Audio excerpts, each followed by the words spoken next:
우리를 사랑하셔서 하나님의 거룩한 교회로 부르셔서 우리의 삶의 목표를 하나님께서 다시 주시고 삶의 방향을 하나님께서 제정해 주시고 어떻게 살아야 바로 사는 것인가를 하나님께서 말씀으로 일깨워주고 계시는 것입니다.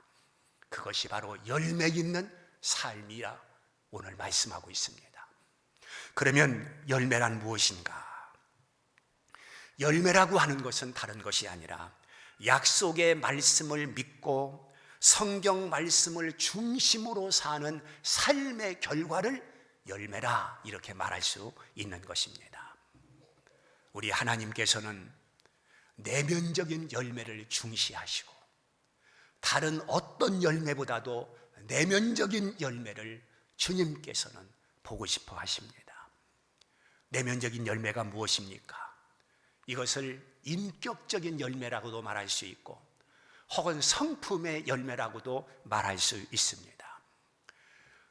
성경 갈라디아서 5장 22절 23절 말씀을 보게 되면 성령의 9가지 열매가 우리에게 소개되고 있습니다.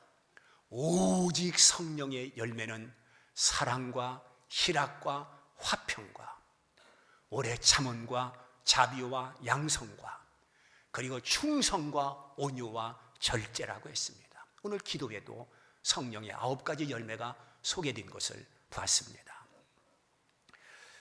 기독교인으로서 사회에 나가 장관도 되고 국회의원도 되고 국장도 되고 총장도 되고 아주 귀하고 좋은 일입니다. 우리 기독교인들이 요소에 들어가 세상의 빛이 되고 세상의 소금이 되어야 됩니다. 그리고 말씀의 영향을 이 사회에 끼쳐야 됩니다. 또한 우리가 신앙생활을 하면서 목사도 되고 장로도 되고 혹은 집사나 권사도 되고 이 참 귀한 일입니다. 그런데 하나님께서 원하시는 것은 장관이 되되 어떤 장관이 되느냐, 국회의원이 되되 어떤 국회의원이 되느냐, 목사가 되되 어떤 목사가 되느냐, 하나님은 그것을 더 비중 있게 보시고 하나님은 그것을 더 중시하고 있다고 하는 것을 알아야 됩니다. 인격적인 성품을 갖추지 아니하고 장관이 된들 목사가 된들 안 되느니만 못한 경우가 있다고 하는 것을 우리는 슬프게 바라보아야 되는 것입니다. 9가지 성품 오직 성령의 열매라고 우리에게 말씀하고 있습니다. 사랑하는 성도 여러분, 성령 충만하다고 하는 것은 무엇을 의미하겠습니까? 성령 충만하다고 하는 것은 9가지 성령의 열매가 그 사람을 지배하는 것을 의미하는 것입니다. 성령의 열매를 통해서 그 사람을 변화시키고 성령의 삶을 산다고 한다면 그 사람이 바로 성령 충만한 사람이라고 말할 수가 있는 것입니다. 바로 성령의 열매는 내 인격을 변화시킵니다.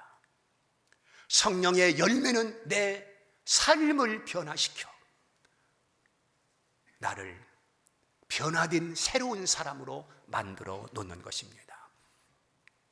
그런데 한국 교회가 그동안 성령 충만, 성령 세례, 성령 받았다, 이것을 어떻게 보았습니까? 너무 한쪽으로만 치우쳐 생각했습니다. 성령의 성품적인 열매는 생각하지 아니하고 성령 충만하다는 것을, 성령 세례 받았다는 것을 방언이나 입신이나 진동이 전부인 것처럼 그렇게 가르쳐 왔습니다.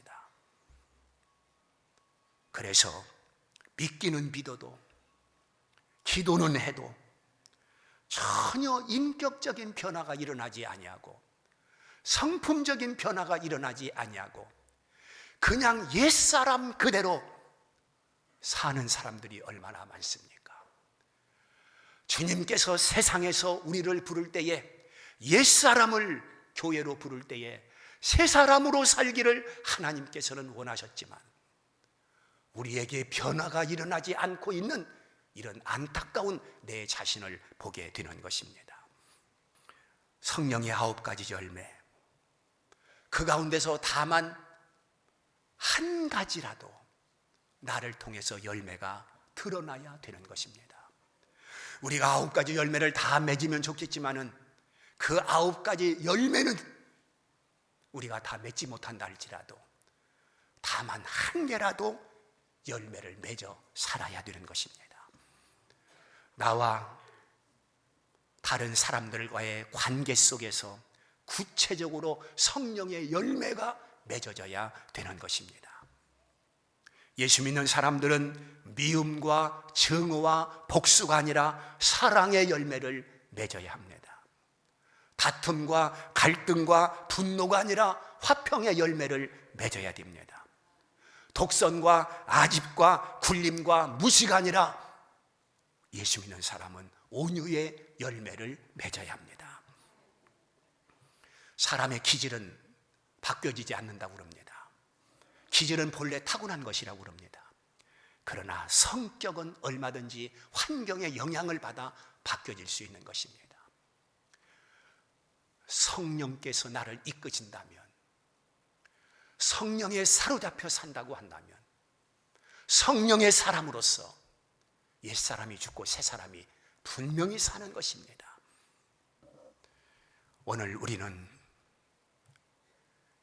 예수 믿는 사람으로서 이런 변화가 일어나야 되겠다. 그러므로 예수를 믿기에 오늘 우리는 이렇게 달라져야 될 것입니다. 나를 중심한 이기주의가 변해서 하나님을 중심한 이타주의로 달라져야 됩니다. 힘들다고요? 어렵다고요? 안 된다고요? 그렇지 않습니다. 내 욕심을 조금만 줄이면, 내가 조금만 양보하면 얼마든지 그렇게 살 수가 있습니다. 그런데 지나친 욕심, 오히려 세상 사람보다도 더 크게 움켜쥐려고 하는 그 지나침이 우리 성도들에게서 이런 것을 찾기가 어려운 것입니다. 지금까지는 나만 잘 되고 내 것만 좋으면 된다는 나 중심으로 살았다고 한다면 이제는 남을 좀 배려하고 남을 좀 생각해주는 그런 마음을 가지고 살아야 될 줄 믿습니다. 공동체 생활을 하다 보면 어떤 사람이 가장 힘든 사람이냐면 남의 말에는 전혀 귀를 기울이지 아니하고 자기의 일방적인 주장만 하는 사람이 공동체 생활에 있어서 가장 힘든 사람입니다. 10사람이 한 사람을 당하지 못합니다. 100사람이 한 사람을 당하지 못합니다. 그 사람은 남은 없고 나만 있는 사람입니다. 예수를 잘 믿는다고 하는 것은 그런 것은 아닌 것입니다. 말은 교회를 위한다고 말을 합니다. 말은 하나님의 뜻이라고 말을 합니다. 그러면서 자기의 일방적 주장이 관철되지 아니할 때 회방하는 사람이 있습니다. 오늘 우리는 그런 길을 걸어가서는 결코 안 될 것입니다. 그러면 교회 생활에서 필요한 사람은 누구이겠습니까? 내 고집을 내려놓고 겸손하게 하나님의 비전을 받아들이는 사람이 필요한 사람인 것입니다.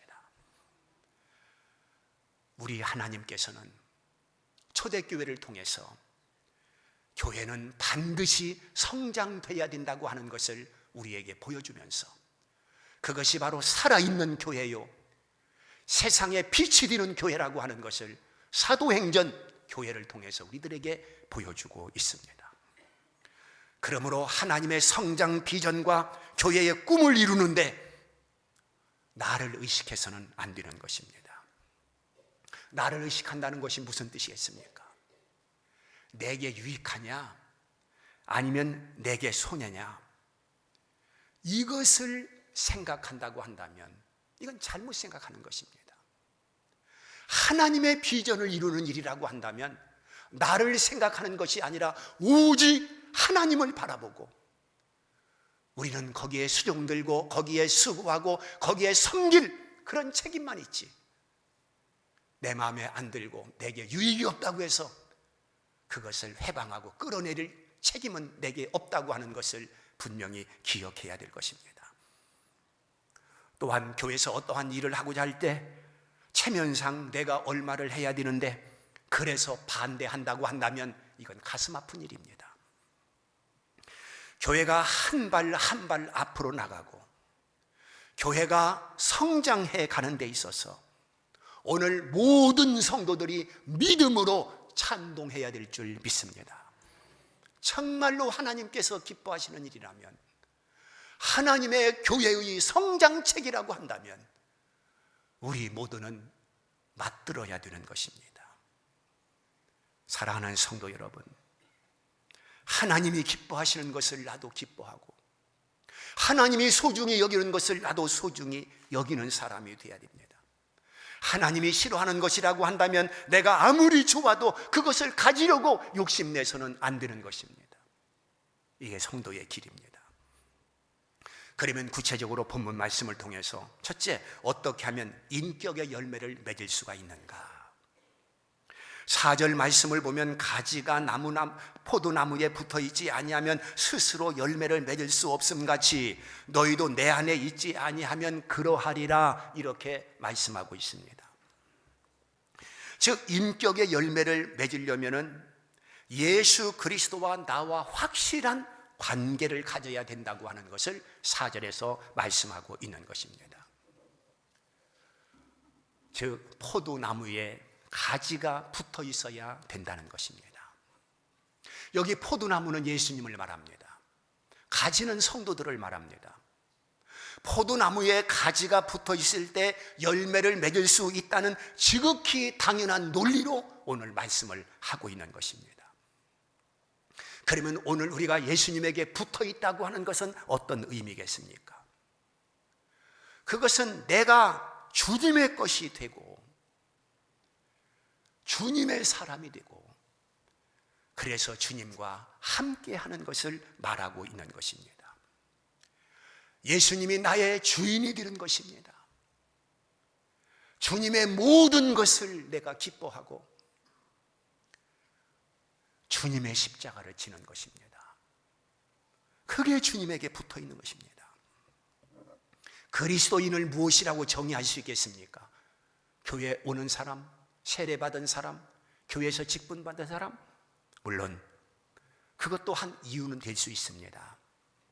그러나 진정한 그리스도인은 그리스도에게 붙어서 사는 사람을 그리스도인이라고 부를 수가 있는 것입니다. 만약에 세례를 받았는데 오늘 술집에서 배회하고 있고 세례를 받았는데 오늘 세상에서 방황하고 있다고 한다면 어찌 그 사람을 그리스도인이라고 부를 수가 있겠습니까? 예수 그리스도에게 붙어 살 때에, 그분에게 집중해서 그분을 바라보고 살 때에 진정 그리스도인이라고 말할 수가 있는 것입니다. 그래서 그리스도의 이름으로 살고 그리스도의 향기로 살고 그리스도의 말씀으로 살아갈 수 있는 성도들이 그리스도인인 것입니다. 여러분, 이의 관계로 주님과 관계를 맺는 사람이 되어서는 안 되는 것입니다. 그것은 주님을 이용하는 것입니다. 주님을 밟고서라도 내가 무엇이 되겠다는 그런 목적을 가지는 사람은 온전한 신앙인이라고 말할 수가 없는 것입니다. 두 번째, 인격의 열매를 맺으려면 깨끗한 마음을 가져야 된다라고 2절에서 말씀하고 있습니다. 더 열매를 맺게 하게 하려 그것을 깨끗하게 하시느니라, 이렇게 말씀을 하고 있습니다. 하나님 앞에 쓰임받는 그릇이 어떤 그릇이겠습니까? 금그릇입니까? 은그릇입니까? 아닙니다. 비록 질그릇이라 할지라도 나무 그릇이라 할지라도 자기를 비워 깨끗하게 하면 주인의 쓰시기에 합당하다고 성경은 말씀하고 있습니다. 오늘 우리는 죄악으로 더럽힌 그릇들입니다. 내 심령을 깨끗하게 닦아낼 때에 하나님께서 쓰시겠다는 것입니다. 죄악으로 더럽힌 내 심령을 청소할 때에 성령 9가지 열매를 내가 담을 수가 있다는 것입니다. 그러면 무엇으로 깨끗하게 할 수가 있겠습니까? 3절에서 이렇게 답을 주고 있습니다. 너희는 내가 일러준 말로 이미 깨끗하여 졌으니 내가 일러준 말로 깨끗하게 됐다라고 말씀하고 있습니다. 주님께서 일러준 즉 말씀을 통해서 깨끗해질 수가 있는 것입니다. 에레미야 선지는 외치고 있습니다. 허다한 비누를 쓸지라도 우리를 깨끗하게 할 수 없다는 것입니다. 오직 우리를 깨끗하게 할 수 있는 것은 주의 말씀뿐이라고 하는 것을 성경은 말씀하고 있습니다. 우리 마음을 말씀으로 씻을 수 있다고 하는 것은 말씀이 얼마만큼 소중한가를 우리에게 보여주고 있는 것입니다. 하나님께서 교회를 세우신 것은 교회를 통해서 하나님 말씀이 선포되도록 교회를 세워주신 것입니다.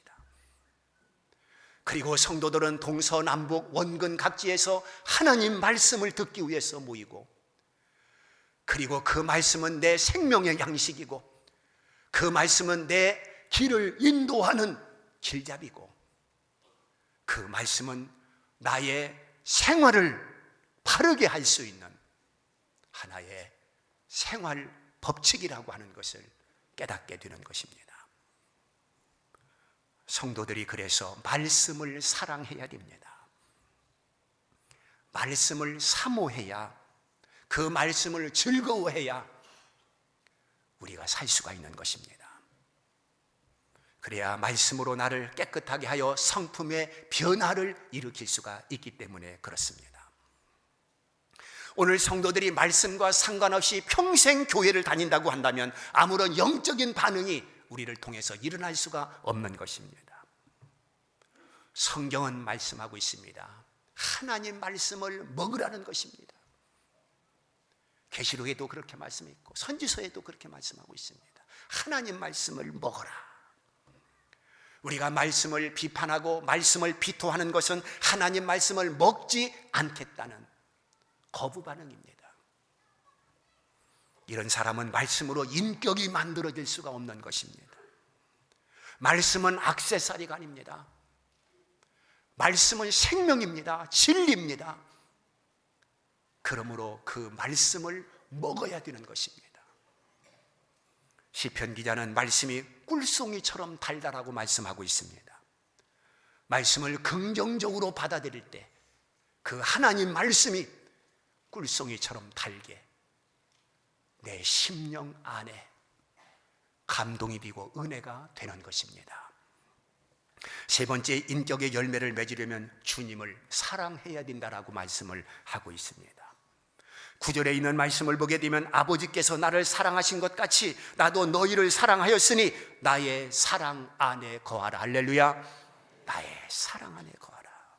나의 사랑 안에 거하라.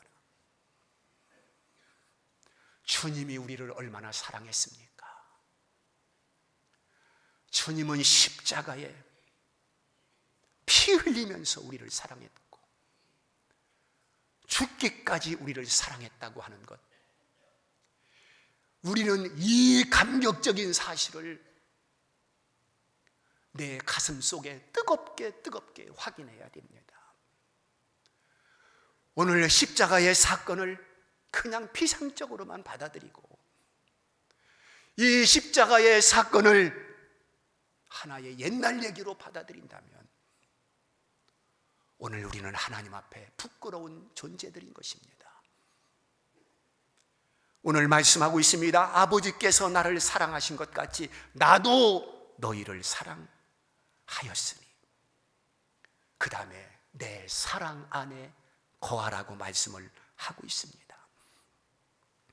주님이 나를 사랑하는 것이 사실이라면, 죽기까지 나를 사랑한 것이 사실이라고 한다면 내가 어찌 주님을 떠나 살 수 있으며 주님을 외면하고 내 마음대로 살 수가 있겠습니까? 우리 주님께서 나를 사랑하는 것이 사실이라고 한다면 내가 어찌 주님을 멀리하고 사탄의 유혹에 내가 흔들릴 수 있겠습니까? 그럴 수 없는 것입니다. 주님을 사랑하는 사람은 교회를 사랑합니다. 왜냐하면 교회의 머리가 바로 예수님이기 때문에 그렇습니다. 교회는 보이는 교회와 보이지 않는 교회가 있습니다. 보이지 않는 교회는 무엇을 말합니까? 이미 예수를 믿고 죽은 사람, 그리고 현재 예수를 믿는 사람, 앞으로 예수를 믿을 사람까지 포함해서 보이지 않는 교회라고 말합니다. 하나님께서 여러분들을 불러 교회로 만드시면 이 보이는 교회에서 서로 관계를 맺으며 사랑으로 연합하며 여기서 주님을 섬기도록 하나님께서 교회를 만드신 것입니다. 우리가 서로 연합관계가 돼서 하나님을 사랑한다고 하는 것은 이게 얼마나 소중한 일인지 모릅니다. 왜냐하면 우리를 형제라고 우리를 자매라고 일컬어 부르고 있는데 우리가 형제되고 우리가 자매가 된 것은 피의 관계입니다. 물보다 진한 것이 피요 피보다 진한 것이 예수 그리스도의 피이기 때문에 오늘 성숙한 크리스찬이라고 한다면 우리는 그리스도 안에서 사랑의 관계로 함께 천국을 가야 되는 것입니다. 세상에서 미움의 대상이었고 원수의 대상이라 하였다 할지라도 일단 하나님의 교회로 부름을 받았다고 한다면 이제는 미움도 원수도 다 덮고 그리스도의 이름으로 사랑해야 되는 것입니다. 이게 바로 사랑입니다. 마지막 신자가 열매를 맺으면 어떤 결과가 오는가? 첫째는 하나님의 영광을 받으신다고 했습니다. 8절에 보면 너희가 열매를 많이 맺으면 내 아버지께서 영광을 받으실 것이오라고 말씀하고 있습니다. 두 번째는 주님의 제자가 된다는 것입니다. 8절에 너희는 내 제자가 되리라 그랬습니다. 세 번째는 감격된 기쁨으로 산다는 것입니다. 11절에 내 기쁨이 너희 안에 있어 너희의 기쁨을 충만하게 하려 함이라. 내 기쁨이 너희 안에 있어 그랬습니다. 주님의 기쁨을 가질 수 있다는 것입니다. 주님의 기쁨은 세상에 줄 수 없는 그런 기쁨입니다. 이건 환난과 시련 속에서도 기뻐할 수 있는 그런 기쁨입니다. 마지막 기도의 응답을 받는다고 했습니다. 16절에 너희로 가서 열매를 맺게 하고 또 너희 열매가 항상 있게 하여 내 이름으로 아버지께 무엇을 구하든지 다 받게 하려 함이라. 열매 맺는 생활을 할 때에 기도하면 하나님께서 응답해 주시겠다고 주님께서 약속을 하셨습니다. 그러므로 기도 응답을 원하는 성도라고 한다면 먼저 열매를 맺는 생활이 필요하다는 것을 가르쳐주고 있습니다. 사랑하는 성도 여러분, 오늘 이 시대에 성도들에게서 하나님은 열매를 기대하고 있습니다. 왜냐하면 세상이 너무 혼탁하기 때문에, 세상이 너무 힘들기 때문에 성도들의 열매를 기대하고 있습니다. 인간과 인간의 관계 속에서 우리가 성령의 9가지 열매를 표현하면서 살 수 있는 우리 모두가 되기를 주의 이름으로 축복합니다.